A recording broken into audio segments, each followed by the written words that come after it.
그럼 따라하겠습니다. 혼돈의 시대를 돌파할 수 있는 힘. 오늘 그 세 번째로 우리가 듣는 성경에서 제안하는 이 혼돈의 시대, 어려운 시대, 이 어려운 시국을 돌파할 수 있는 그 신앙이 주는 그 힘. 구체적으로 말하면 두루뭉술하게 신앙 말고 좀 더 구체적으로 말하면 어떤 힘인가, 오늘 성경을 통해서 듣는 말씀 세 번째는 영원한 하나님 나라의 가치와 목적을 두고 하나님의 영광을 위해 사는데 그 비밀이 있습니다. 아멘, 아멘. 다시 혼돈의 시대를 돌파하는 세 번째 힘, 성경의 제안이 뭐라고요? 영원한 하나님 나라의 가치와 목적을 두고. 어디에 목적을 두고? 영원한 하나님 나라의 가치와 목적을 두고. 유한한 이 세상이 아니라 영원한 하나님 나라. 아멘, 아멘. 영원한 하나님 나라의 가치와 목적을 두고 하나님의 영광을 위해 사는 것. 아멘, 아멘. 네, 그렇게 사는 것이 소망 없는 이 시대를, 이 세상을 가치 있게 또 의롭게 또 은혜롭게 꽉 찬 인생으로 살아갈 수 있는 그런 비밀이라고 저는 그렇게 믿고 있습니다. 한 번 더 제가 설명하겠습니다. 세 번째로 말씀하시는 혼돈의 시대를 돌파하는 힘, 세 번째 제안은 영원한 하나님 나라의 가치와 목적을 두고 하나님의 영광을 위해서 사는 데 있는 줄로 믿습니다. 인생은 모래시계와 같습니다. 우리 모래시계 잘 모르는 분도 계시는데 모래시계가 뭐냐면 이렇게 유리로 된 건데요. 위에도 있고 밑에도 있고 위에와 밑에 유리 사이에는 좁은 통로로 이렇게 뚫려져 있는, 그래서 이걸 나무로 이렇게 각을 만들어 가지고 이렇게 세워놓은 모래시계입니다. 그래서 모래시계를 이렇게 이제 밑에 가득 차 있는 모래시계를 이제 지금부터 스타트다 하면은 어떻게 합니까? 모래를 다시 뒤집으면 위에 있던 100%의 모래알들이 아래로 쏟아지죠. 그게 이제 떨어지는 속도를 가지고 이제 시간을 재는 거 아니겠어요? 모래시계. 그러니까 인생은 모래시계와 같다. 시간이 흘러가잖아요. 인생은 시간인데 60평생, 70평생, 80평생 그렇게 말하는 것으로 봐서 인생은 시간으로 우리가 띄어서 말할 수 있습니다. 인생, 세월 이런 거 말이죠. 그런데 우리가 뭐 눈에 보이는 이런 초시계나 전자시계나 이렇게 표현하면은, 시계로 표현하면은 잘 감이 안 오는데, 특별히 모래시계라고 표현하면은 위에서부터 쏟아지는 모래알을 보면서 내 인생이 이렇게 하나님 앞에서 태어날 때는 이렇게 온전한 100%의 모래알로 받았는데, 이게 내가 태어나면서부터 쏟아지기 시작하는 겁니다. 쏟아지기 시작해서 10년, 20년, 30년 해서 이제 쏟아지는데, 한 40년쯤 살아도 사실은 밑에 이제 쌓여있는 모래보다는 위에서 아직까지 쏟아져야 될 남아있는 모래알이 훨씬 더 양이 많죠. 그런데 한 50쯤 지나고 이러면은 이제 제법 위에 남아있는 모래알보다는 밑에 쌓여있는 모래알 양이 더 많아지게 되는 것입니다. 우리 구모를 집사님 오랜만에 나오셨는데 우리는 위에가 많을까 밑에가 많을까요? 자, 말하지 맙시다. 슬프니까 말하지 맙시다. 또 뭐 쏟아지면 엎어보면 되지 뭐. 모래시계는 엎으면 되는데 우리 인생은 다시 엎을 수가 없습니다. 그래서 한쪽 방향으로 위에서부터 아래로 계속 쏟아지는 모래알과 같은 것입니다. 이 모래시계는, 이 인생은 절대로 멈추지 않습니다. 그러니까 멈추지 않는 인생이니까 비결이 뭐냐? 이 인생을 어떻게 하는 것이 가장 고귀하게 사는 비결이냐면은 잘 사용하는 겁니다. 어차피 멈출 수 없는 시간이기 때문에 이 인생, 어차피 소진되어지는 인생이라면 잘 사는 것이 세월을 아끼고 인생을 아끼는 것입니다. 소중한 인생입니다. 한 번뿐이 없는 인생입니다. 그러니까 우리 인생 결코 낭비가 되게 해서는 안 됩니다. 가급적이면 더 가치롭고 의미 있게 이 한 번뿐인 인생의 시간을 내게 주신, 내 인생의 주인 되신 하나님의 의도대로 살아내어서 오늘 바울의 고백처럼 전제와 같이 자발적으로 주님을 위해서 부어드리는 인생이 되어야 합니다. 그래서 하나님의 의도로 꽉 찬 인생이 되게 만드는 지혜가 우리 안에 발동되길 바랍니다. 하나님, 나를 창조하신 하나님의 의도대로 살아간다, 이게 가치가 있는 인생이다, 이렇게 말할 때 전제가 뭐냐면 하나님을 일단 알아야 되죠. 그러니까 어떤 면에서 하나님을 모르는 내 인생을 선물로 주시고 이 인생 끝나면은 다시 내 인생을 주신 주님 앞에 우리가 서게 될 텐데, 하나님은 우리 인생을 만들어주신 창조주이시고 내게 인생을 만들어주신 창조주이시면서 내 인생을 다 쓰고 난 뒤에는 다시 똑같은 하나님이지만 이 하나님은 뭡니까? 심판주입니다. 아멘, 아멘. 하나님은 창조주이시면서 동시에 심판의 주님이십니다. 내게 고귀한 인생을 주신, 거저주신, 만들어주신 창조주이시면서 인생을 다 쓰고 난 뒤에 우리는 반드시 주님 앞에 서서 심판대에 서서 심판주로 주님을 만나게 되는 겁니다. 그러니까 이렇게 만날 때 주님께서 제일 먼저 묻는 게 뭐냐면 내가 네게 선물로 거둬준 인생, 고귀한 인생이라는 시간을 너 어디에 쓰고 왔냐? 너 인생을 뭐하며 살고 왔냐?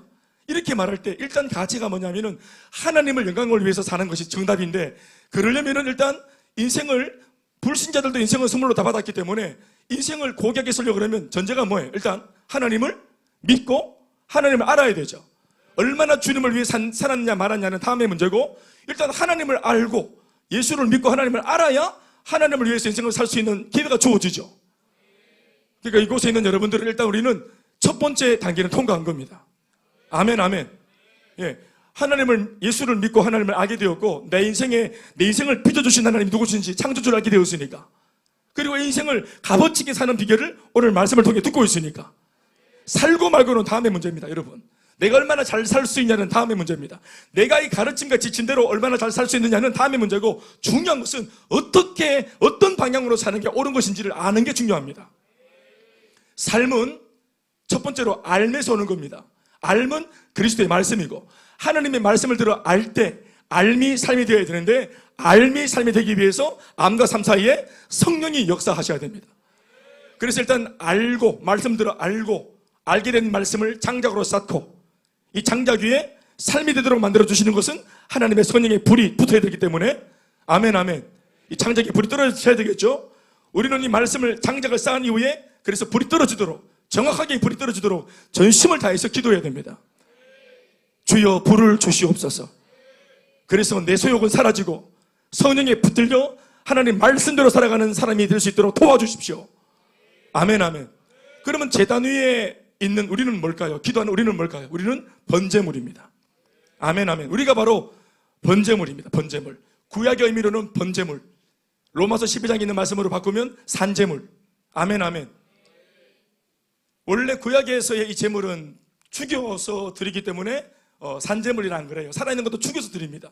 그런데 신약으로 와서 바울의 주장에 의하면 이제 예수님이 죽어주셨기 때문에 이런 짐승은 죽일 필요 없고, 예수님이 죽어주셨기 때문에 이제 이 예배 제사에서 제일 중요한 것은 하나님의 은혜를 되짚어, 나 대신 죽어주신 주님의 은혜를 되짚은 우리가 예배가 마친 이후에 잘 살아내는 거, 산제물이 되어서 잘 살아내는 거, 몸으로 사는 거, 죽으려고 하지 말고 사는 거. 아멘, 아멘.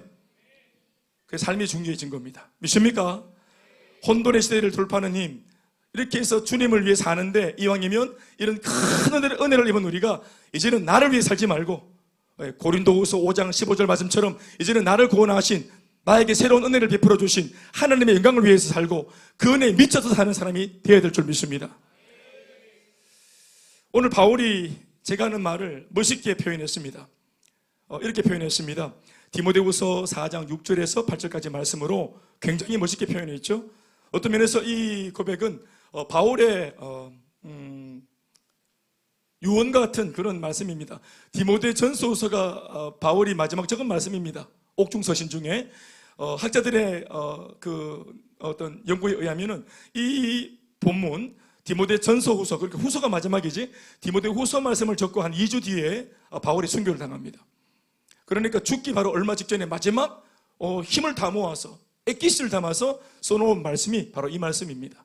그래서 자기가 죽을 때가 가까운 줄 알고 마지막, 그것도 4장, 디모데후서 마지막 4장 말씀에 가서 이제 디모데한테 주고 싶었던 말을 다 하고 난 뒤에 이제 자기 어떤 그런 개인적인 신앙의 고백들을 하는 어떤 그런 얘기를 우리가 듣고 있는 것입니다. 자, 이 말씀은 이렇게 읽고 있습니다. 전제와 같이 내가 벌써 부어지고 떠날 기약이 가깝도다, 이렇게 말하고 있습니다. 나의 떠날 시각이 가깝다라는 말은 내가 죽을 때가 가까웠다, 내가 이제 이 땅을 떠날 때, 이 땅을 떠날 때가 가까웠다, 이 땅은, 유한한 이 땅은 빨리 떠나고 그리고 영원한 천국에 들어가서 내가 그토록 이 땅에 있을 때 그리워하고 고대했던 내가 그리운 주님을 만나리라 하는 이제 그런 상상 속에, 황홀한 지경 속에 빠져 있는 바울을 봅니다. 이런 말을 하는 바울이 절대로 우리는 성을 푸지 않습니다. 이 고백의 호흡을 느껴보십시오. 전제와 같이 내가 벌써 부어지고 나의 떠날 기약이 가까웠도다. 나는 이때까지 선한 싸움을 싸워왔고, 콤마, 그리고 나의 달려갈 길을 마치고, 콤마, 그리고 믿음을 지켜왔다. 이제 나는 이렇게 살아왔고 이게 이렇게 마무리가 되어진다. 내 인생은 이렇게 마무리가 되어진다. 이제 이렇게 끝나지만, 이 땅의 삶은 이렇게 끝나지만 이제 죽고 난 뒤에 이제 후로는 나를 위하여 이렇게 살아온, 이 땅에서 주님 나라 위해 이렇게 열심히 살아온 나를 위하여 죽은 뒤에 의의 면류관이 이 천국에 예비되었으므로 내가 이걸 아는 거로 주 곧 의로우신 재판장 나 예수 그리스도께서 그날에 내가 주님 앞에 갔을 때 그날에 내게 주실 것이며 아멘.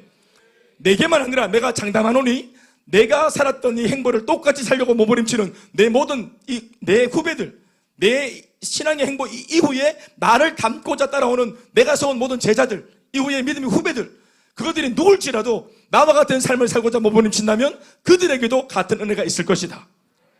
내게만 아니라 주의 나타나심을 삼아하는 모든 자에게도 오니라. 아멘, 아멘. 이 말씀 좀 띄워놓으세요.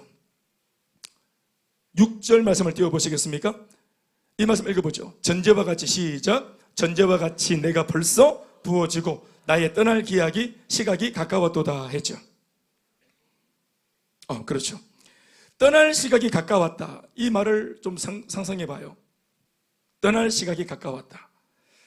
사랑하는 여러분, 이 말을 들어보면 바울이 자신의 인생과 인생 이후에 인생 마지막에 겪게 될 죽음과 죽음 이후에 자기가 분명히 경험하게 되어질 영원한 천국에 대하여 확신을 가진 사람이라는 사실을 우리가 알 수 있습니다. 이 짧은 구절 속에 잠시만 묵상해 보면 떠날 시각이 가까웠다. 전혀 두려움이 없습니다. 일단 이 사람이 바울의 이 어떤 고백에서 느껴지는 어떤 내용들을 묵상해 보면 이런 것들이 떠오릅니다. 이 세상은 바울이 생각할 때 이 세상에 대한 정의입니다. 이 세상은 떠나야 될 곳이다. 반드시. 네. 이 세상은 내가 아무리 사랑하든 정을 뒀든 반드시 떠나야 될 곳이다. 이렇게 본인이 이 세상을 정의하고 있습니다. 이 세상은 떠나야 되고 이 세상에 복음을 전하고 이 세상 사람들한테 조금이라도 더 전도해서 한 영혼이라도 더 구원하려고 이 땅을 하나님 나라 만들려고 사역적인 측면에서도 얼마나 이 땅을 사랑해서 품고 열심을 다해서 조금 더 영적인 영토를 넓히려고 애를 썼습니까? 아멘, 아멘. 얼마나 그래서 바울이 자기가 세운 교회마다 애착이 있었어요. 에베소에 세운 에베소 교회, 고린도에 세웠던 고린도 교회, 골로새에 세웠던 골로새 교회. 그래서 자기가 애착을 가지고 그렇게 생명 다해서 그 나라 이 땅의 사람들을 그 도시 사람들을 품고 사랑하고 유대인들에게 쫓기면서도 생명 걸고 낮에는 일을 하고 밤에는 모여가지고 피곤한 가운데 말씀을 양육하고 함께 성장하고 변화받고 또 끊임없이 이 땅에 지상교회를 놓고 멀리 떨어졌음에도 불구하고 이 땅에 있는 이 성도들이 너무 마음에 밟혀가지고 믿음대로 사는지 안 사는지 말씀대로 사는지 안 사는지 이게 그 자신의 관심이 살아가지고 몸은 떠나 있는데도 늘 마음속에는 그 사람들만 생각하면서 계속 뭔가 이 땅에 애착을 가지고 사람들을 도우려고 힘을 쓰잖아요. 예수 믿고 이제는 구원받고 죽어도 천국 가니까 아무렇게나 살아도 괜찮아, 우리한테는 영원한 천국이 있으니까 하고 이렇게 천국만 강조하면서 이 땅의 삶을 아무렇게나 말하지 않고 바울은 천국을 누구보다 알고 있었지만 이 땅에서의 삶에 대하여 이 땅에서 그들이 바른 삶, 주님 말씀을 따라가는 삶, 성도다운 삶 그렇게 살게 만들려고 애를 썼잖아요. 읽어보면 바울이 천국에 관심이 있다기보다는 이 세상 사람들, 이 세상에 관심이 더 많았다는 것을 짐작할 수 있잖아요. 바울은 이 세상을 사랑했어요. 아멘, 아멘. 그렇게 자신 인생을 전부를 걸고 그렇게 사랑해서 품고 기도하고 섬겼던 이 세상을 놓고 이제 오늘 떠날 날이 가까운, 죽을 날이 가까운 자신의 어떤 운명을 짐작하게 된 본인이 이 세상에 대한 미련을 딱 정리하면서 하는 말이 이제 나는 미련 없다. 이 세상은 사실 떠나야만 되는 곳이었어. 이렇게 말하는 것입니다. 사랑하는 여러분, 이 세상은 떠나야 될 곳입니다. 잠시만 머무르는 곳입니다. 진짜는 이곳을 떠난 후 그 다음부터입니다. 그런데 이제 곧 들어서게 될 그 영원한 곳에서의 영원한 삶의 가치와 질은, 천국에서의 삶의 가치와 질은 바로 지금 현재 머물고 있는 여기 이 땅에서 결정되어진다는 사실도 우리가 잊으면 안 됩니다. 우리가 천국 갈 사람들이기 때문에 이 땅은 아무렇게나 살아도 괜찮아, 그거 아닙니다. 영원한 천국에서 영원한 안식과 하나님의 칭찬과 그 영원한 삶을 동경하고 꿈을 꾼다면 의외로 그곳에서의 삶의 가치는 이 땅에서 얼마나 후회 없이 최선을 다하고 살았느냐 하는 것으로 결정되어지는 것입니다. 오늘 바울이 이제 나는 후회가 없어, 떠나기에 가까웠어, 난 떠날 테야 라고 말하는 바울의 그 숨어있는 의도가 뭐냐면은 더 이상 이 세상에 미련이 없어요, 바울은. 그런데 이 말은 누가 할 수 있어요? 이 세상 꼬라지가 보기 싫어서 한시라도 빨리 발을 빼야 되겠다고 마음먹은 사람이 아니라 진짜 최선을, 하나님이 내게 허락해 주신 기회를 쫓아서 정말 있는 힘껏 최선을 다해서 이 세상을 주님의 마음으로 마음껏 진짜 한계가 없도록 후회 없도록 사랑했던 사람. 아멘, 아멘. 후회 없이 사역했던 사람, 이 세상을 끌어안고 주님의 마음으로 마치 이 세상에 영원히 살 것처럼 이 세상에 마음을 두고 최선을 다했던 사람, 그런 사람이 이제 나는 최선을 다해서 하니까 이 세상에 대한 미련을 놓을 수 있는 것입니다.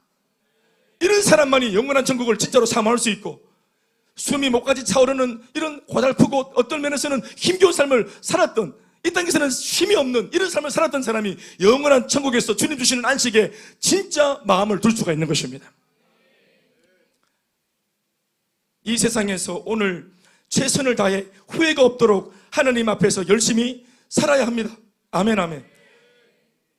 떠날 시각이 되어 마침내 이 땅을 떠나 영원한 천국에서 이 세상의 삶을 돌아볼 때 아쉽거나 후회할 것이 없는 삶이 되게 해야 됩니다. 천국에서 마치, 물론 천국에 들어가면 후회도 안 하겠지만, 그러나 이 땅에서 우리가 최선을 다하지 못한 삶이 있다면 천국 가서 할 말이 없습니다.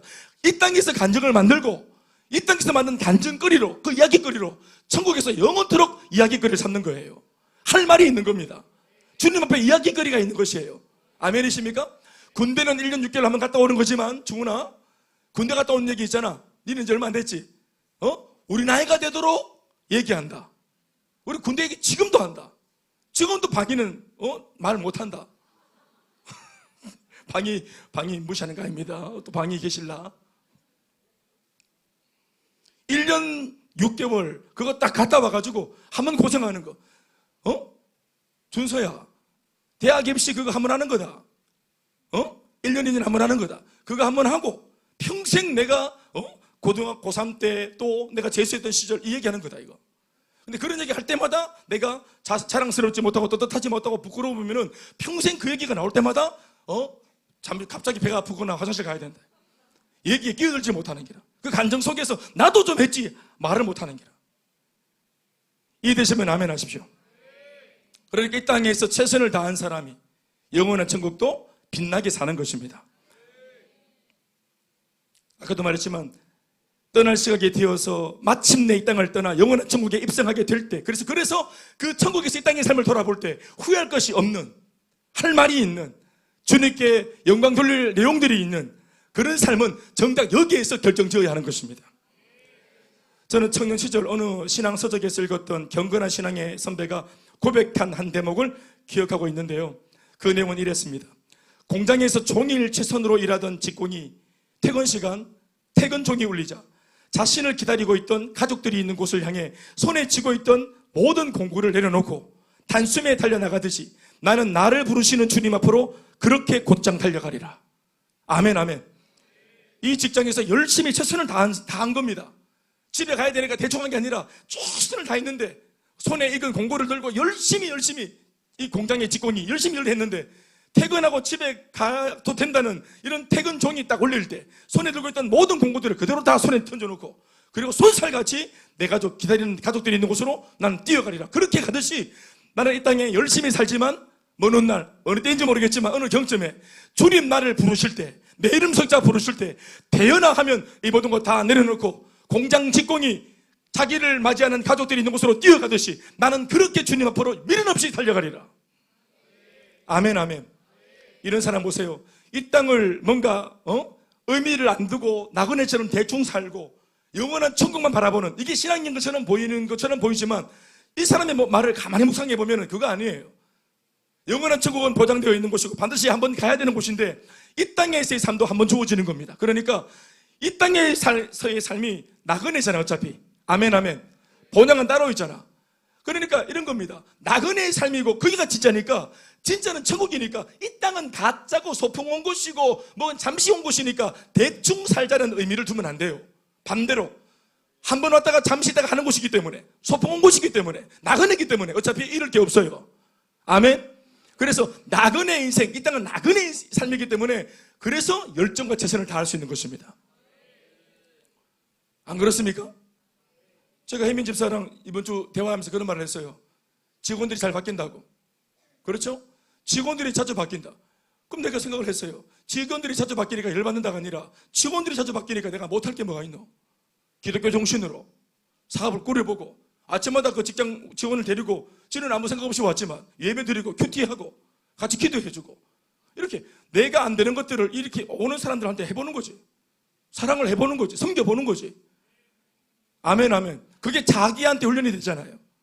네, 그렇습니다. 어차피 여기서 나가면 다시 볼 일이 없죠, 그분들. 그러니까 어떻게? 다시 안 볼 사람이니까 대충 해야지가 아니라 생각을 바꿔서 다시 안 볼 사람이니까 마음껏 사랑해주면 되지. 아는 사람은 좀 안면 받쳐서, 그래서 가족들은 계속 보기 때문에 사랑한다 이런 말하기 좀 부끄럽잖아. 겸비야 사랑해, 이게 좀 쑥스럽잖아. 네 아빠 사랑해 이런 가지고 하나 해봐라. 시작. 우리는 볼 거기 때문에 볼 줄 안데 안 볼 거면은 사랑해 할 수 있단 말이야. 또 안 볼 건데 뭐. 그러니까 생각을 바꾸면 이 땅이 나그네이기 때문에 이 땅은 의미가 없기 때문에 대충 사는 게 아니라 반대로 이 땅이 진짜가 아니기 때문에, 그런데 영원한 천국을 이미 우리는 종착역을 가지고 있으니까 아멘. 우리는 가야 할 곳이 분명하니까 아멘. 그러니까 이 땅에 있을 삶이 진짜가 아니기 때문에 열정을 다해 살 수가 있는 거예요. 아멘이십니까? 저는 그렇게 이 말씀을 묵상을 했습니다.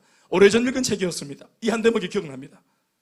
자기는 이 땅을 향해 열심히 최선을 다해 일하고 양쪽 손에 공부를 들고 직공이 되어서 열심히 살지만, 그러나 종치면 나는 미련 없이 하루 종일 최선을 다한 내 직장이지만 나 공고 다 내려놓고 내 가족 품위로 난 달려갈 거다. 난 그렇게 인생을 살고 내 주님 나를 부르실 때 미련 없이 주님 품에 안길 거다.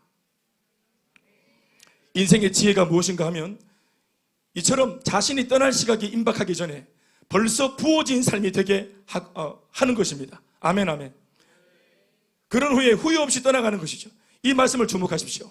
이 말씀을, 나의 떠날 시각이 가까웠도다 앞에 있는 말씀, 전제와 같이 내가 벌써 부어지고, 떠날 시각이 오기 전에, 죽기 전에 이미 나는 내가 벌써 부어졌다. 내 인생의 모든 것들이 이미 다 내게 남아있지 않고 다 나는 부어버렸다. 이런 날이 올 줄 알고 나는 아끼지 않았고 남기지 않았고 나는 주님 나라 위에 나를 예배와 번제물로 나는 다 벌써 쏟아 부었다. 아멘, 아멘. 이 말이 무슨 표현입니까? 나는 후회가 없다는 것입니다. 아멘, 아멘. 내가 벌써 부어졌다.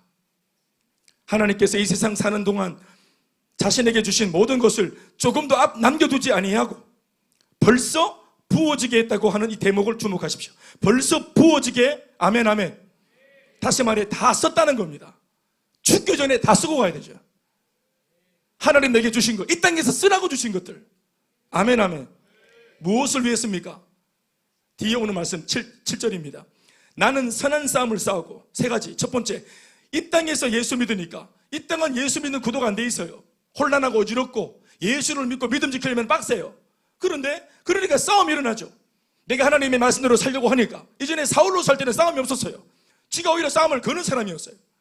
그런데 자기가 마귀 편에 서 있다가 예수 믿고 주님 편에 서니까 이제 마귀와 뭐가 됩니까? 적이 되죠. 대적이 생기니까 전쟁이 있고 싸움이 있는 겁니다. 우리가 예수를 믿기 때문에 싸움이 있는 것입니다. 싸움이 없다면 마귀 편인 겁니다. 대적과 붙어먹은 겁니다. 골리앗과 한 편인데 무슨 싸움이 있겠어요?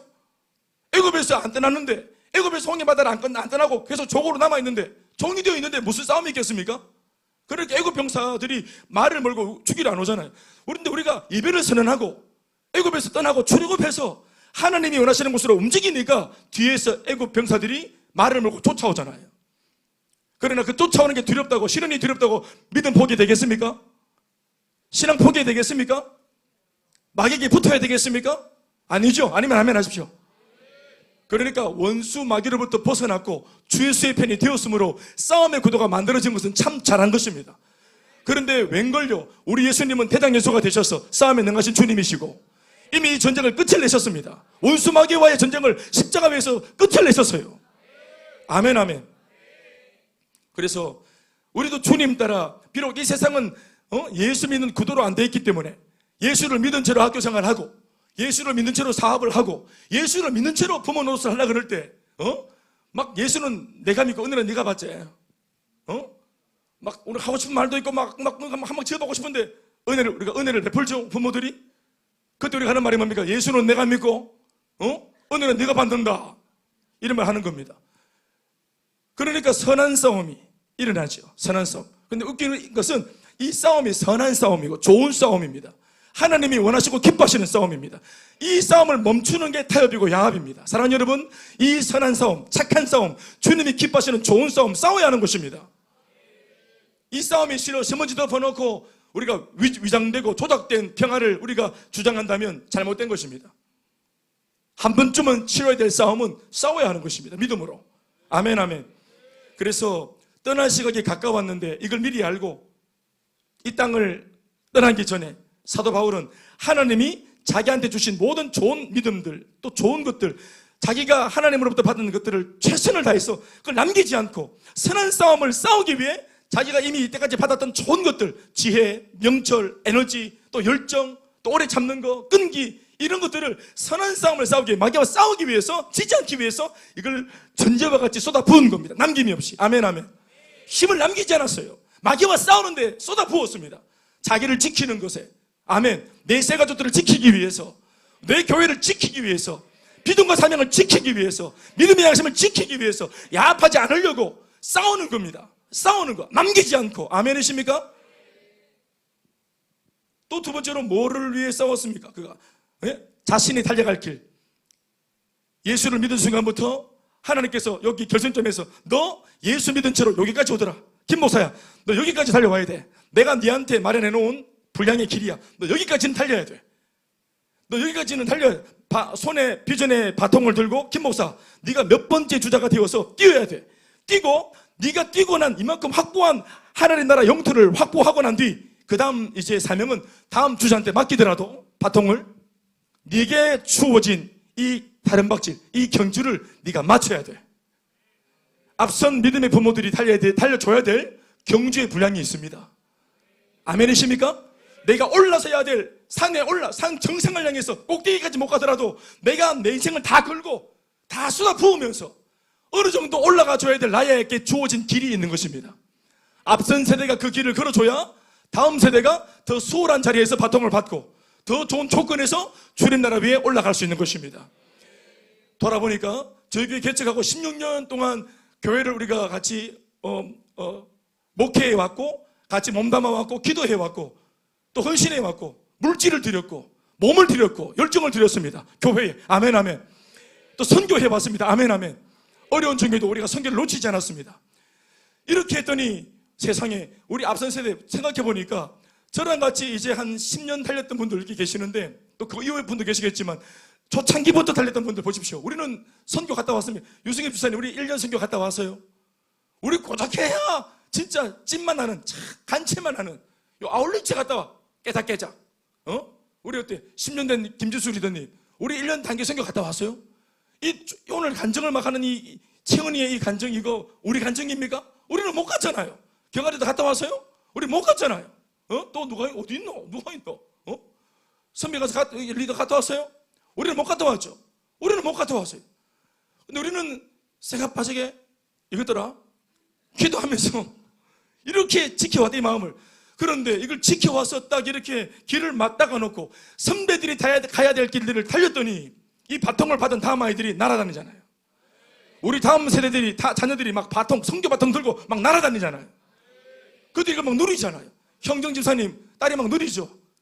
왜? 얼마나 보기 좋습니까? 신이 나지 않습니까? 우리는 못 가고 앞으로도 못 갈 것 같아요. 우리 저 병기 집사님 보내줄 수 있습니까? 못 보내. 우리는 앞으로 못 갈 가능성이 높아요. 물론 우리 지금 바쁘니까 한창이니까 우리 다 끝내고 우리 다 은퇴하고 그때 그때는 요양원 가야 된다. 우리 그때는 요양원 선교합시다. 하여튼 앞선 세대가 달려야 될 길들을 포기하지 않고 야합하지 않고 물석지 않고 힘들었지만 그 가장 거친 부분들을 달려내었더니, 그리고 바통을 줬더니 다음 세대는 휘파람 불며 가지 않습니까? 상상해 보십시오. 여러분, 이 아이들 오늘 간증, 이천이는 맨날 20대인 줄 아십니까? 예? 야는 맨날 젊습니까? 야도 이제 올라탑니다. 올라탄다. 모래시계 빠집니다. 쭉 빠집니다. 그분 쭉 빠집니다. 늙을 거다. 나이가 들 거예요. 상상해 보면 이들이 10년이 됐을 때, 10년째가 됐을 때, 지금 27인데 10년 뒤가 10년이나 지났는데도 37밖에 안 되라니. 와, 대단하다. 모래시계 진짜 한참이네. 10년이 지나도 37이다. 와, 대단하다. 성범, 얘기하지 말자. 10년이 지나도 37. 할렐루야. 그럼 이 친구들이 37이 되고, 심지어 한 20년이 지나면 47이야. 그래봐야 47이라고. 20년이 지나도 세상에. 그럼 여러분들이 47이 되고 40 중반이 되면 아마 교회의 중진이 되어서 한참 달리는 셀리더가 되었을 겁니다. 여성 셀리더가. 아멘 아멘. 유연수 셀리더, 여성 셀리더. 옛날에 우리 엄마나 아줌마들 기억하면서 그렇게 사역할까 아이가? 그때 아줌마들이 이런 마음이었나 기사면서? 그렇지. 그렇게 달려갈 거라. 겸비 셀리더. 그렇게 달려갈 거라. 그때 여러분 이미 얘네들 보세요. 그냥 교회 셀리더가 아니라 어떤 셀리더입니까? 자그마치 자기 젊은 날 선교사로 선교를 갔다 온 셀리더들입니다. 이 아이들이 그렇게 섰을 때 밑에 아이들 또 얘네들의 아이들이 아울리치 갔다 오고 선교 꿈을 꿀 때 우리도 우리였지만 얘네들은 그 다음 세대를 어떻게 볼까요? 여러분 굉장한 일이 일어날 겁니다. 선교 현장을 누볐던 아이들이 지금 우리들처럼 이렇게 교회를 딱 찾고 있는 그런 입장에서 설득이 필요 없을 것 같습니다. 정말 지금도 축제지만 그때는 더 축제가 되어서 우리가 정말 그때 이렇게 살아있기만 하면 그 광경을 목도하리라.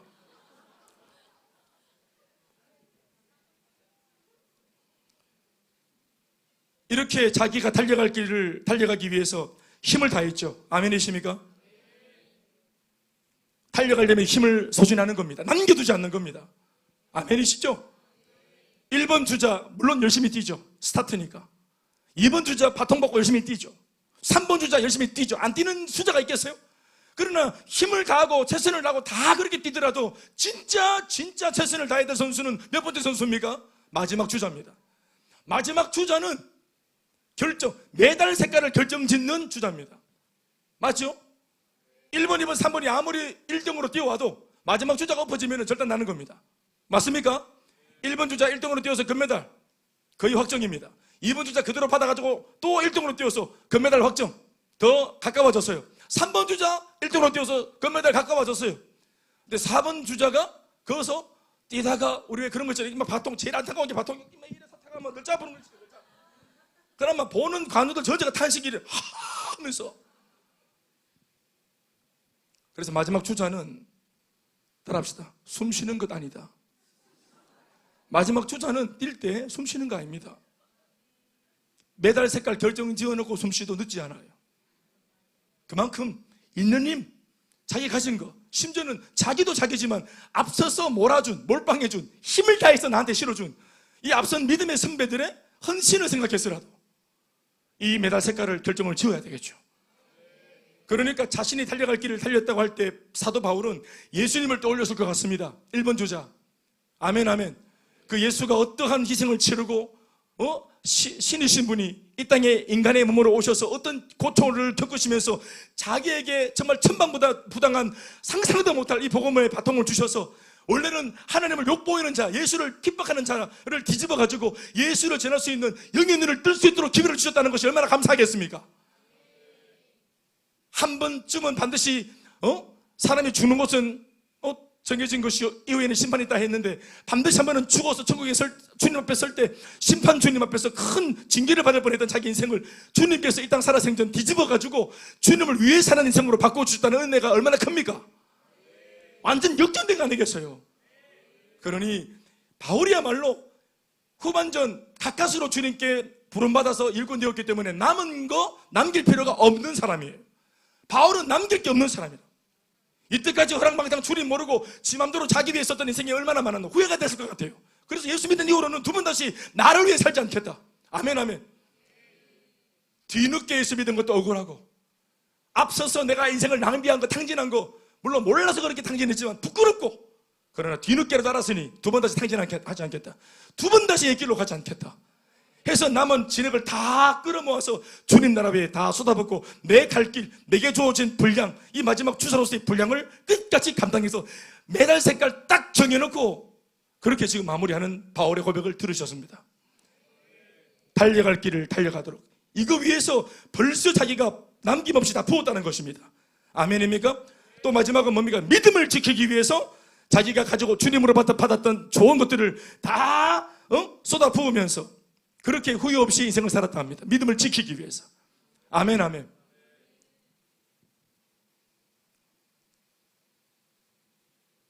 이렇게 한 사람이 되어야 이후에 펼쳐질 영원한 삶에 대하여 기대할 것이 있는 인생이 될 수 있는 것입니다. 그래서 바로 8절 말씀에 이렇게 산 바울이 하는 말이 뭡니까? 이제 후로는 이렇게 말하는 겁니다. 아멘이십니까?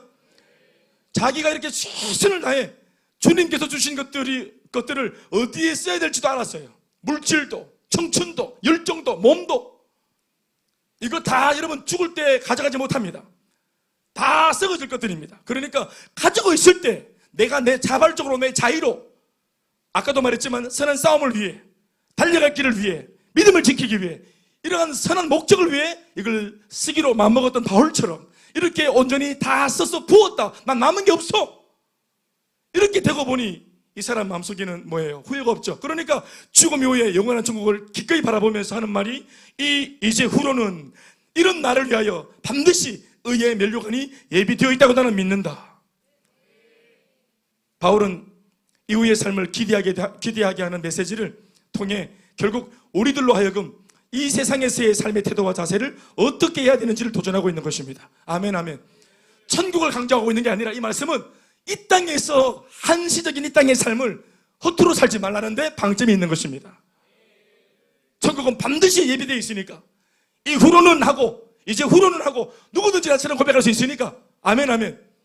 우리에게 주어진 삶을, 선한 싸움을 싸워내고 달려가야 될 나의 주어진 그 경주를 다 마친 사람들, 믿음을 끝까지 지킨 사람들, 이런 사람들이 이후에 다 이걸 지키기 위해서 쏟아부은 열정들, 에너지들, 저항했던 흔적들, 이걸 가지고 하나님 바라보면서 이제 후로는 나를 위해서 주님 이런 것들이 남아있지 않겠습니까? 라고 기대할 수 있는 것입니다. 그러니 천국 바라보라고 하는 말씀이 아니라, 이 말씀은 이거 보장되어 있으니까 여기 있는 삶을 진짜 후회 없이 한번 살아보라. 믿습니까? 구체적으로 말하면 전제와 같이 남김없이 모든 것을 쏟아붓는 인생을 살아야 한다고 말하고 있습니다. 전제와 같이, 드링크 오퍼닝, 전제, 아멘, 아멘. 레위기 말씀을 보면, 오늘 전제를 말했는데 전제만 말한 게 아니라 전제라고 하는 이 제사는 사실 말은 하지 않았지만 전제만을 위해 전제의 제사를 드릴 수는 없어요. 전제라고 하는 제사는 항상 조건이 있는데, 앞서서 번제의 제사를 먼저 드리고 난 뒤 따르는 제사가 전제란 제사입니다. 레위기 말씀을 보면 제사는 그 목적에 따라 5가지가 있다고 설명을 합니다. 공부 좀 하죠. 목적을 따라 5가지로 나누어집니다. 의탁과 헌신을 목적하는 번제, 번제는 의탁과 헌신을 목적으로 합니다. 그리고 소제, 헌신을 목적으로 합니다. 내가 가루와 같이 이렇게 완전히 분말이 되도록 이 곡물을 갈아서 주님 앞에 내어드리는 헌신. 또 화목제, 섬김과 교제입니다. 그것이 목적입니다. 속죄제, 회개와 용서가 그 목적입니다. 마지막 속건제, 변합니다. 이렇게 목적에 따라서 제사가 번제, 소제, 화목제, 속죄제, 속건제 나눠질 수 있고, 또 이 제사를 드리는 방법이 있어요. 드리는 방식이 있는데, 제사를 드리는 방식에 따라서 4가지가 있어요. 불로 태워드리는 번제, 높이 들어 올리는 거제, 이 제물을 이렇게 하나님께 드린다는 의미로 높이 올려드리는 거제, 그리고 이 제물을 들어서 흔드는 거 있어요. 흔들어서 드리는 요제, 그리고 쏟아 부어 드리는 전제, 오늘 말하는 전제, 이것이 바로 쏟아 부어 드리는 드링크, 물질, 그러니까 이게 액체죠. 피나 포도주 같은 액체의 제물입니다. 그 중에서 바울이 하나님께 드려진 자신의 인생을 표현하기 위해서 디모데후서에서 언급하고 있는 제사는 바로 전제입니다. 전제는 한 번 부으면, 액체이기 때문에 피나 포도주 한 번 부으면 돌이킬 수 없는 단호한 의탁과 헌신을 의미하는 것입니다. 아멘 하십시다. 한 번 부으면 돌이킬 수 없는 단호한 의탁과 헌신. 아멘, 아멘. 전제의 의미가 뭔지 한 번 더 설명해 드리겠습니다. 전제에 앞서서 먼저 번제로 이 송아지, 또 이 어떤 이 제물을 각을 떠가지고 제단 위에 올려가지고, 그리고 불을 지핍니다. 그래서 번제물로 이 제물을 드립니다. 불을 태워서. 그러면 이 번제물에 붙은 불이 막 기름이 한창이니까 막 지글지글 끓이면서 막 이 제물이 탑니다. 번제물이 불타오르죠. 그러다가 나중에 어느 정도 시간이 지나면은 막 그냥 계속 타들어가면서 클라이막스예요, 클라이막스. 이 번제의 클라이막스가 있습니다. 불이 제일 최고조로 높이 올라가면서 큰 불을 일으키면서 그렇게 연기 기둥을 쫙 만드는 클라이막스. 그런데 클라이막스가 지나도 사실 이 번제물이 완전히 수국되지는 않고 조금은 남아 있습니다. 그래서 그 잔불 위에 반려된 포도주를 다시 재차 쏟아붓는 제사 행위가 바로 전제입니다. 그때 반려되어 휘발성이 강한 이 포도주가 거의 꺼져가던 불씨 위에 다시 부어지는 순간 꺼져가던 번제물에 남아있던 불씨는 이 포도주의 힘을 입어서 다시 한번 거대한 불길이 하늘로 치솟게 되어지는 것입니다. 다시 한 번 더. 따라합시다. 다시 한 번 더. 재차 일어나는 클라이막스입니다. 포도주 때문에. 그래서 한 번 더 크게 타오릅니다. 다 끝난 줄 알았는데 번제물로 한참 태워졌고 이제 불이 거의 꺼져서 소각 상태고 그런 중인데 반려가 되고 휘발성이 있는 포도주를 딱 부어 끼얹으니까 한 번 더 이 휘발성이 있는 포도주 덕분에 이 번제물이 확 타오르는 거죠. 이걸 목적으로 붓는 것이 전제입니다. 그 열기 때문에 번제물의 뼈마디 속에 배어있던 남은 골수들마저도 완전하게 태워지는데 이것이 바로 전제의 목적입니다. 이걸 속아내어서 남은 액기새까지 죄다 다 태워서 남김없이 다 드리기 위해 전제까지 드리는 것입니다. 번제 후에 전제로. 번제물의 마지막 남아있는 액기새 하나까지도 남김없이 모조리 하나님 앞에 불태워 올려드리는 제사, 그것이 바로 번제 이후의 전제인 것입니다. 이해가 되시면 아멘 하시겠습니까? 그러므로 모든 제사의 마지막 순서는 반드시 전제가 행해져야만 완전한 신의 제사가 될 수 있는 것입니다. 바울은 자신의 인생 전부를 바로 이런 전제와 같이 조금도 남김없이 이렇게 드릴 수 있어 기쁨이라고 고백하고 있는 것입니다. 한창 때 젊을 때는 주님께 부름받아서 뭘로 드렸습니까? 자기를. 한참 에너지가 있을 때는 자기를 번제물로 드렸습니다. 아멘 아멘. 교회도 보면은 한창 때 예수 믿은 지 얼마 안 되는 사람들은 번제물로 드려야 됩니다. 아멘 아멘. 그냥 액면가로 포도주 이런 거 의탁하지 않고 뭐 다른 거 뭐 첨가물 없이 자기 자신에게 그냥 바로 자기 성령이 떨어져서 불이 붙어서 청춘을 드리고 열정을 드리고 우리 단기 선교사들 뭡니까 이게? 오늘 번제물인 겁니다. 아멘 아멘. 어디서 선교 가기 위해서 힘을 가지고 온 게 아니고 그냥 자기 인생 액면가에 성령의 불을 붙여서 내 인생 불태워서 내 젊음을 드린 겁니다. 이게 번제물인 겁니다. 저도 그럴 때가 있었습니다. 번제물. 예, 김윤섭 지사님 우리 번제물로 드린 적 있죠? 젊은 시절. 여러분 예수 믿는 사람 다 물어보면은 나이가 좀 있는 분들은 다 젊은 시절 번제물로 막 불 붙어서 막 당기던데, 그러니까 이게 뭐냐면 소가 불이 붙은 채로 막 다니는 겁니다. 이렇게 불이 붙은 채로, 불이 붙은 채로 막 교사하고, 불이 붙은 채로 찬양대 막 성가대 하고, 불이 붙은 채로 또 막 하고, 불이 붙은 채로 하는 거, 주방에서 또 막 국수 끓이고, 불이 붙은 채로. 허명일 리더님 어떻습니까?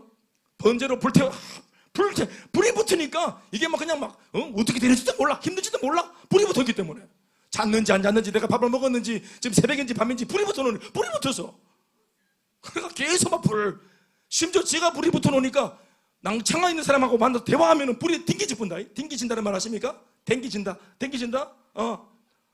불이 뭐렇게 해야 되겠네 이거. 불이 번진다. 내 그런 경험이 있지? 손 들어보세요. 없어요. 우집사님 있죠? 우집사님은 지금도 번제 같아. 벌떡벌떡 불이 붙어있는 거야. 젊은 시절 진짜 계산 없이 받은 은혜가 커서 주님 사랑하는 마음 때문에 내 몸이 지금 시간이 어떻게 되는지 모르고 잤는지 안 잤는지 진짜 모르고 열정을 다해 드리는 우리 청년들은 지금 진짜 번제가 돼야 됩니다. 알겠나? 축구 전반전이 언제 끝난지 모르고 축구하고, 후반전이 언제 끝났는지 모르고 축구하고, 다리를 삐었는데 다리가 언제 삐었는지 기억도 안 나고, 집에 가보니까 다리가 떨어져 있고 이렇게. 불이 붙으면 달려가는 거라. 아멘입니까? 불이 붙었으니까 우리 지수 집사 서울로 오빠한테 행복만마로 가는 겁니다. 예? 번제물. 사장님, 그런데 이 번제물이 계속 번제물로 갈 수 없습니다. 우리 자신을 쏘고치고 클라이막스를 찍고 타오르면 누구든지 이 불이 타오를 때가 있는 것처럼 꺼질 때가 있는 겁니다. 누구든지 꺼질 때가 있어요. 사실은 바울도 자기를 전제로 표현하잖아요. 바울이 전제를 말할 때는 항상 말하지 않아도 뭐가 있다는 것입니까? 번제가 있다는 것이에요. 아멘 아멘. 그러니까 1차 전도 여행, 2차 전도 여행, 3차 전도 여행, 이 한창 때 바울은 번제물로 드린 겁니다. 완전히. 아멘 아멘. 죽음도 두려워하지 않고 말이죠. 자기를 죽이려고 찾아오는 자객들이 있는데도 두려워하지 않고 맞짱을 뜨고 복음으로 응수하고, 이게 번제물이죠. 그런데 그런 세월들 다 보내고 옥에서 갇혀가지고 그 수많은 고초를 치르면서 몸도 지치고 사실은 육이 상하잖아. 몸이 쇠진하잖아. 늙어갑니다. 그러나 바울이 한때 그렇게 했지. 내가 번제물 시절이 있었지. 그러니 지금 좀 쉬자. 좀 쉬고 좀 쉬다가 천국가자. 이게 아니고 그의 고백은 번제 이후에는 전제 아이가 내 솔직히 지금 몸은 내 날처럼 안 타오르지만 내 솔직히 인정하지만 내 남은 거 있다. 사실은 아직 신에게 12척의 배가 있는 것처럼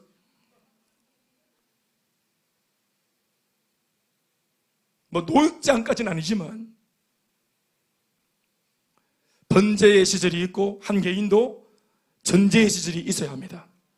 중요한 것은 번제는 모두가 다 있는데 오늘 바울처럼 전제의 시절에 대하여 우리가 잘 마음을 못 여는 것입니다. 특별히 혼돈의 시대를 돌파할 때, 이 어렵고 힘든 시절을 우리가 겪을 때 내가 옛날 과거에 그만하면 됐지, 내가 인제 와서 또 뭘 섬기노 하는 이런 조금 어떤 밀려나는 생각들, 자기를 합리화하고 어떤 하나님 섬기는 중심 자리에서 조금은 뒤로 겸손을 가장해서 좀 발을 빼려고 하는 이런 어떤 생각이나 의도들, 하나님이 이만 되었다가 아니라 자기 스스로가 생각을 해서 몸을 사리고 발을 빼고 하는 이런 모습들, 전제를 몰라서 그렇게 하는 것입니다. 언제나 신앙은 번제와 전제입니다. 힘든 시기일수록 사람들은 이기주의적인 사람으로 바뀌고 개인주의적인 성향을 가진 사람들이 많이 이렇게 일어나죠. 왜냐하면 자신과 자신의 가족들만 챙긴다고 해서 누가 뭐라고 할 사람도 없기 때문이죠. 그만큼 어려운 시절이기 때문에 사람들은 이런 시절일수록 대놓고 이기적으로, 대놓고 개인주의적인 삶을 추구하게 되어집니다. 혼돈의 시대에는. 평소 같았으면 주변으로부터 파렴치하다고 욕을 먹을 수도 있고 또 자신 스스로도 눈치가 보이겠지만 어려운 시절에는 누구의 눈치도 볼 필요가 없고 또 자신의 양심도 설득이 되고 이거는 뭐 어쩔 수 없는 거야 이렇게 모든 부분에서 합리화가 되기 때문에 사람들이 어려운 시절에는 대놓고 이기적으로 개인주의적으로 심지어 신앙생활도 그렇게 하는 겁니다. 우리 이런 얘기는 옛날부터 해왔는데 제가 느낄 때는 지금 우리가 살고 있는 시대는 예전에는 이기적이고 개인주의적인 성향이 강한 그런 어떤 그런 성도들, 그런 신앙의 패턴들이 교회 안에 만연해질 거다라고 과거에는 미래를 향해서 그런 교회가 될 수도 있다고 예언을 했었는데 어느새 세월이 지나서 지금 그런 시대가 돼버렸어요. 성도와 이기적이란 말은 원래 같이 가는 거 아닙니다. 어떻게 하나님을 믿는 구별되어진 성도가 이기적일 수 있습니까? 하나님을 믿는 성도와 암흑의 집사, 권사, 장로가, 목사가 개인주의적일 수 있다? 이 말이 같이 갈 수 없는 겁니다. 하나님의 사람은 이타적인 것이에요. 아멘, 아멘. 이 땅에 섬기러 오신 예수님처럼 부족해도 방향은 그렇게 잡고 살아야 됩니다. 그리고 그게 안 될 때 양심의 가책을 받고 회개하고 자신을 처복동시키고 아멘, 아멘. 이것이 교회의 표지고 성도의 표지였는데 이제는 교회가 어려우니까 교회 신앙도 이기적으로 개인주의적으로, 그러니까 교회나 목사들도 이제 성도들을 터치지 못합니다. 그들의 개인사가 있기 때문에 섬겨라, 헌신해라 이런 말 못한 물 건너갔어요. 이미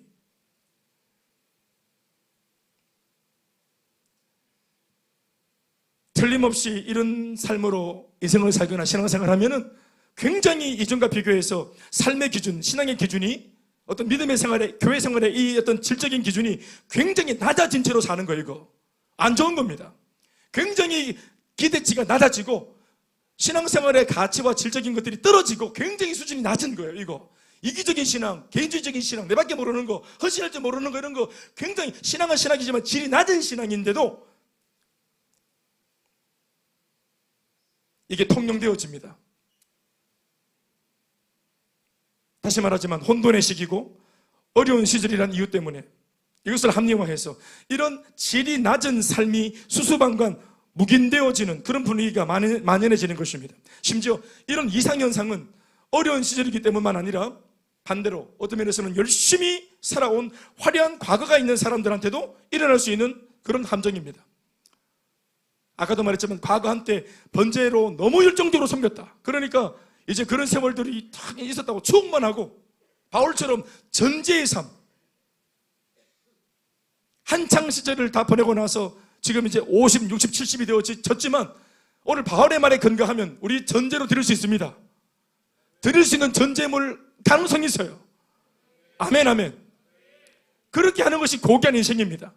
떠날 시각이 가까울수록 남겨두지 않는, 아멘, 아멘, 벌써 부어진 바가 되었다고 말할 수 있는, 이 땅에서 최선을 다했다고, 다 놓았다고, 다 쏟았다고 말하는 사람이 손을 들고 이제 후로는 할 수 있는 것이에요.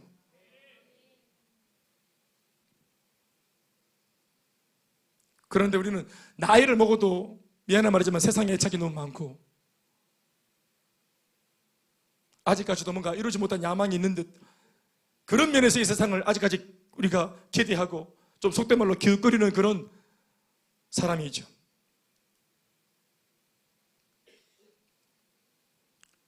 이런 부분에 있어서 우리 중 그 누가 나는 다르다고 큰 소리 칠 수 있겠습니까?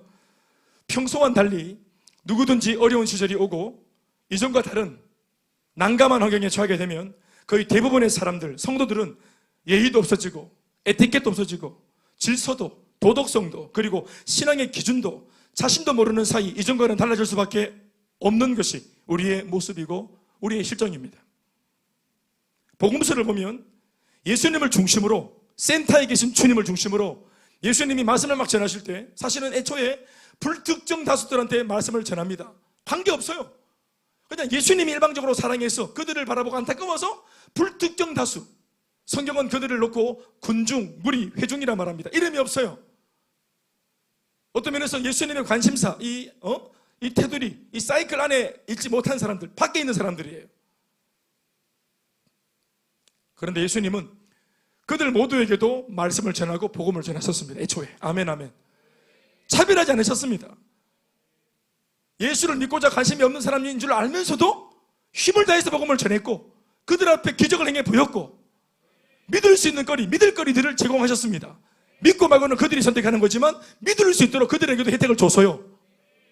그런데 그 불특정 멤버들 가운데 예수로부터 말씀을 듣고 기적을 보고 마음이 열려서 바리새인이었지만 복음 때문에 고민하고 중생 때문에 고민하고 예수님을 통해서 좀 더 영적인 답을 얻기 위해 야밤중에 자기 동료 바리새인들 무리를 떠나서 야밤에 몰래 야함을 틈타 예수님께 질문하러 왔던 니고데모 같은 사람들이 있었습니다. 아멘, 아멘.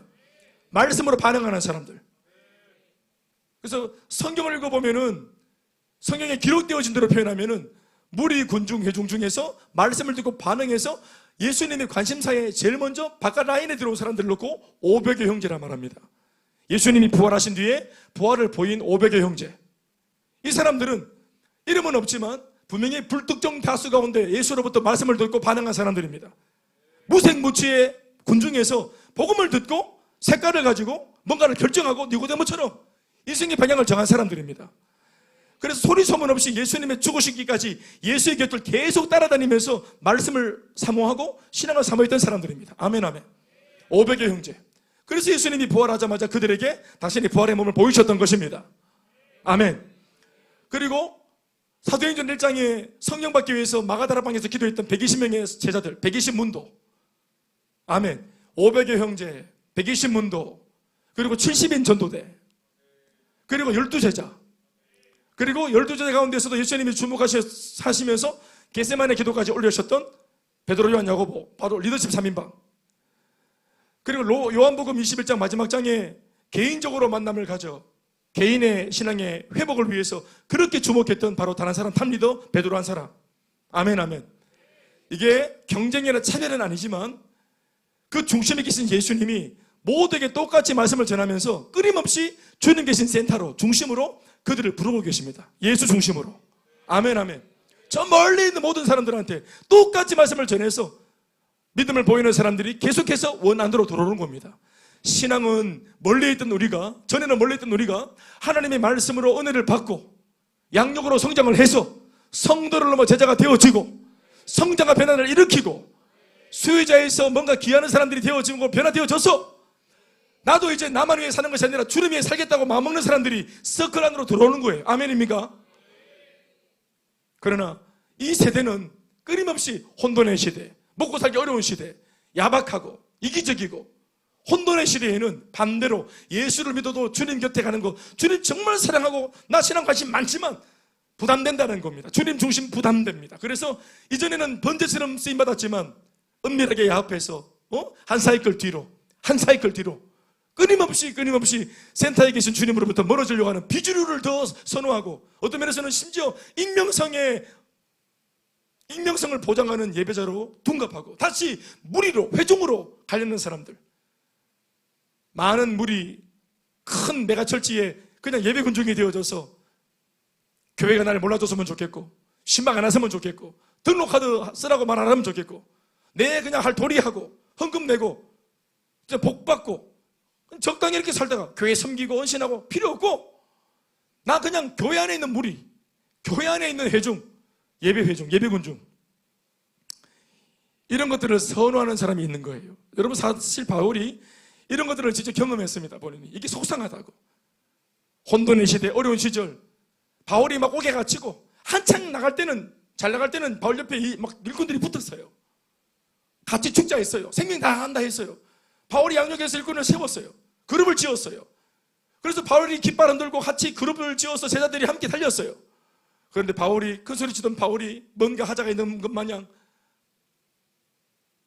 고난을 당하고 고초를 당하고 옥에 갇히고 죽을 고비를 막 만나고, 그러면서 바울의 일당 무리들도 같이 옥에 잡으려고 막 그냥 눈이 막 현안이 되어가지고 막 로마 병력들이 찾으러 다니고, 그러니까 바울을 부인하고 복음을 부인하고 배교하고 돌아서고 센터에서 점점점 변두리로 물러나는 그런 사람이 있었죠. 이걸 바울이 직접 경험했습니다. 여러분, 오늘 말씀 뒤에 읽지 않았지만 9절부터 18절까지 읽어보시면 이런 기가 막힌 내용들이 나옵니다. 9절 말씀 읽어보시겠습니까? 바로 하는 말이 이겁니다. 너는 어서 속히 내게로 오라. 너가 누굽니까? 디모데입니다. 수많은 제자들이 변절했습니다. 혼란의 시대, 혼돈의 시대에 함께 찬양하고 기도하고 말씀 듣고 양육받고 기뻐하고 쓰임받던 사람들이 제차 3차 점점점 시절이 지나면서 또 바울도 옥에 갇히는 걸 보면서 리더십이 부재되어지고 흔들리니까 모두가 다 지살꾼이하고 배움을 다 저버리고 신앙을 다 저버리고 그렇게 점점점 변두리로 떠난 사람들 나온 거. 그래서 이런 가운데 바울이 외롭고 힘드니까 마음 깊이 사랑하는, 자기가 아들같이 여기는 디모데만큼은 안 그럴 거니까 디모데가 보고 싶은 겁니다. 그래서 너는 어서 속히 내게로, 떠날 계획이 가까워서요. 죽을 때가 가까이 온 줄 알아요, 바울이. 그래서 죽기 전에 보고 싶은 게 바로 자기가 복음으로 양육해서 말씀으로 낳은 아들 디모데가 생각이 난 겁니다. 그런데 디모데, 너는 어서 속히 내게로 와서 내가 네 얼굴 좀 보자 하는데 하는 말이 뭡니까?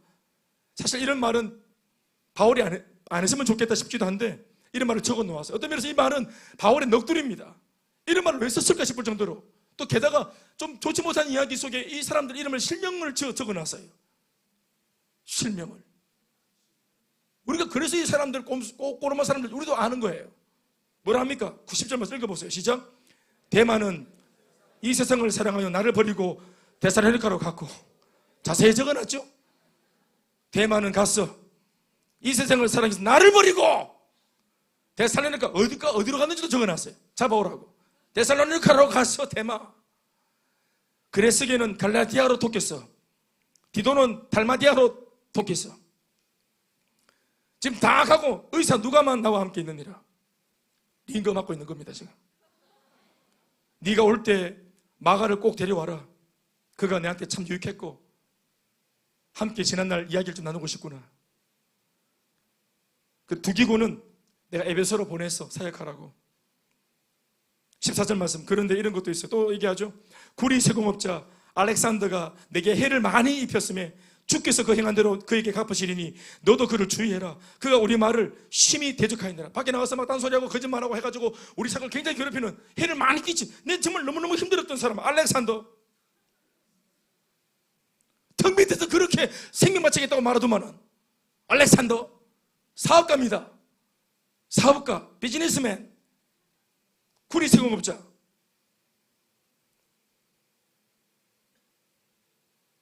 (16절) 말씀에 내가 처음 변명할 때 나와 함께한 자가, 변명한다는 말은 복음을 전할 때 나와 함께한 자, 사역을 처음 할 때 있었던 그 자가 하나도 없고 다 나를 버렸으나 그들에게 허물을 돌리지 않기를 원하노라. 허물을 돌리지 않기를 원하는데 이름을 다 적어놓고 17절 바울의 말입니다. 시작.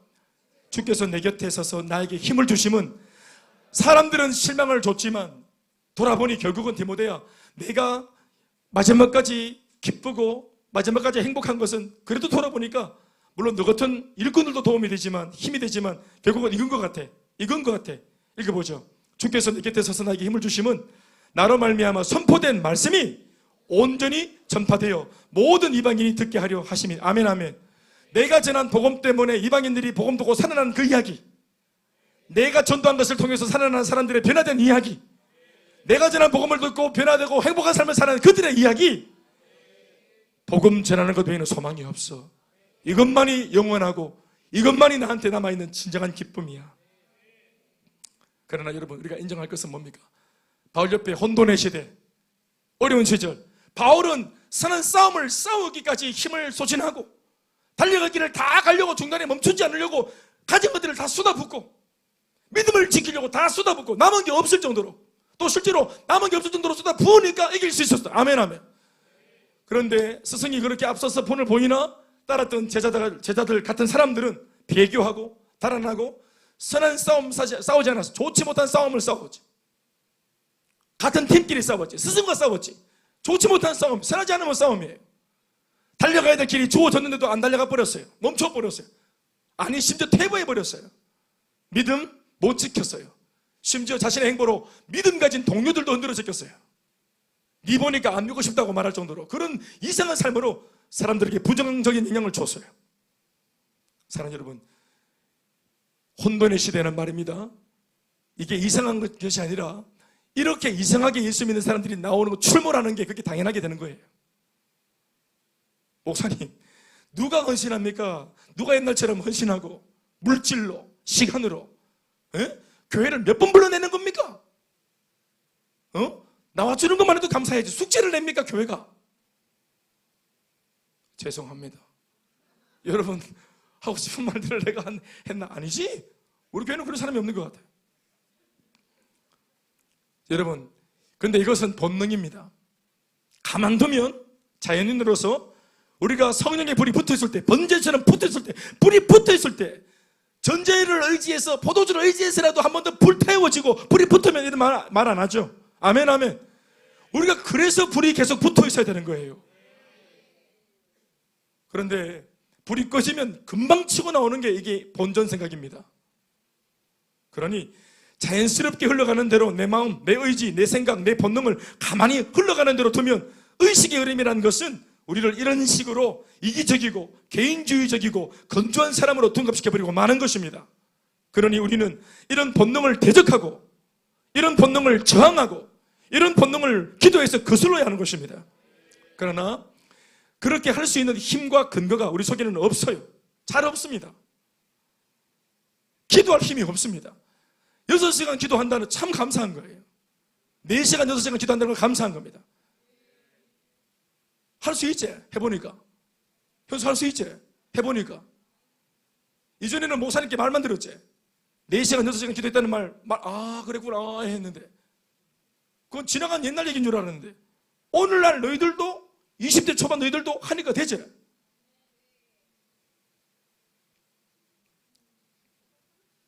아들이 된단다.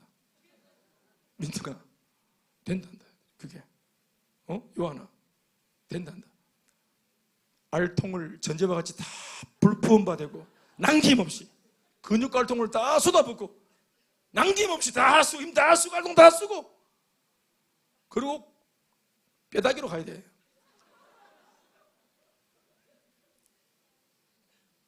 여기 미모 초중한 분들 미모 다 쓰고 가셔야 돼요. 확 늙어져 보여야 돼. 죽을 때 막 패가고 죽고 이렇게 하면 안 돼요.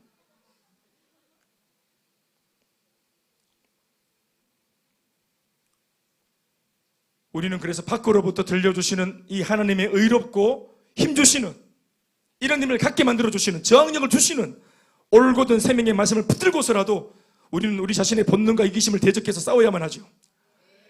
우리 자신을 부인하며 하나님께서 말씀해 주신 신앙의 우선순위를 굳게 붙잡아야 합니다. 끝까지 하는 자가 결국은 충성된 일꾼입니다. 충성된 일꾼이 끝까지 가는 것이 아닙니다. 끝까지 하는 자가 충성된 일꾼입니다. 그렇게 해야 사명자입니다. 하나님이 세우고 바울이 세우려고 한 것은 교회 내 자원봉사자가 아닙니다. 자원봉사자가 아니에요. 용병이 아닙니다. 도움을 주는 사람이 아니에요. 내 사명으로 받아들이고 나의 달려갈 길이라고 말하면서 생명대에 달려가는 사명자가 바로 주님이 주목하는 일꾼입니다. 하나님의 말씀은 우리를 이렇게 만들어 줍니다. 아멘. 주님의 말씀은 우리를 이타적으로 인도하시고, 아멘. 또 하나님의 말씀은 우리를 하나님의 영광을 우선하는 삶으로 이끌어 주십니다. 그러므로 모든 것이 말씀과 기도로 성령이 충만하게 불이 붙어 있을 때, 번제로든지 전제로든지 성령이 불이 붙어 있어야 합니다. 혼란한 시대, 바람이 부는 시대, 뿌리채 우리를 흔들어 잡아뜨리려고 하는 시대, 이 모진 시대 속에 엉큼하고 또 은밀하고 켜켜이 뭔가가 쌓여져서 실제가 안 보이는, 실상이 안 보이는 안개 속을 걷는 것 같은 이런 거짓이 많은 세상 속에 우리의 삶을 지키고 세상을 이기고 원수마귀를 이기고 나 자신을 이기기 위해서는 성령의 불이 붙어 있어야 합니다. 말씀 뵙겠습니다. 사랑 여러분, 나 자신의 생존과 우리 자신의 성공만을 위해 살고 싶어지는 예수를 믿어도 말이죠, 이 내면의 은밀한 야합과 유혹의 목소리가 들려올 때 우리는 우리 앞서 남다른 삶을 선택하며 하나님의 인도하심에 끝까지 자신의 몸과 인생과 시간을 바쳐내신, 이게 가능하다는 삶을 직접 보여내신 고귀한 신앙의 선배들의 이야기를 듣는 것은 굉장히 유익한 것입니다. 많은 사람이 있지만 지금부터 한 100년 전 일제강점기 시절에 신사참배 거절로 투옥되어서 가전고초를 당했던 목사님 계십니다.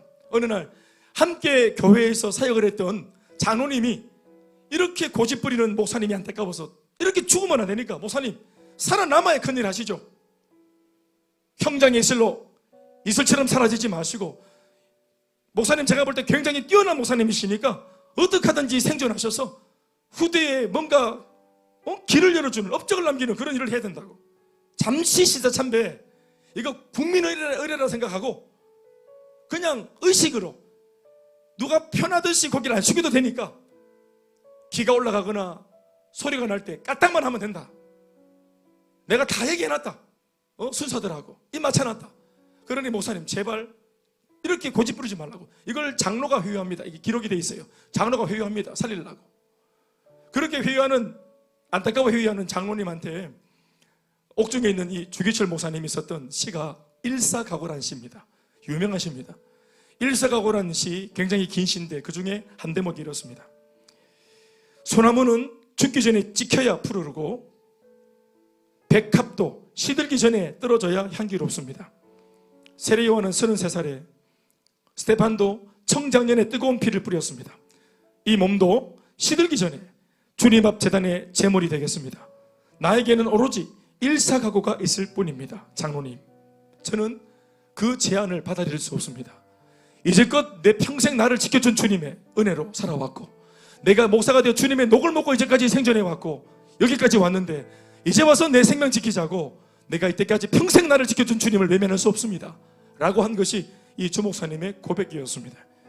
사랑 여러분, 이렇게 길을 제시하는 선배들이 이래 있는 것입니다. 우리가 이런 분이 길을 만들어주고 길을 지켜줬기 때문에 우리가 더듬더듬 이분 같은 믿음이 아닌 우리들도 그래도 누군가가 생명 바쳐 만들어준 길이 있기 때문에 그 길로 들어서는 것입니다.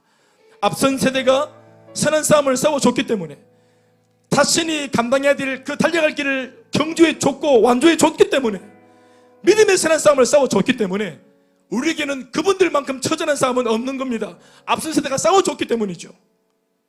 우리도 그분들 덕분에 수혜를 받았다면 우리는 우리 다음 세대를 향해서는 그분들이 우리들을 위해서 헌신한 것처럼 우리들도 다음 세대를 위해서는 그 길을 만들고 지켜내고 또 보존해야 됩니다.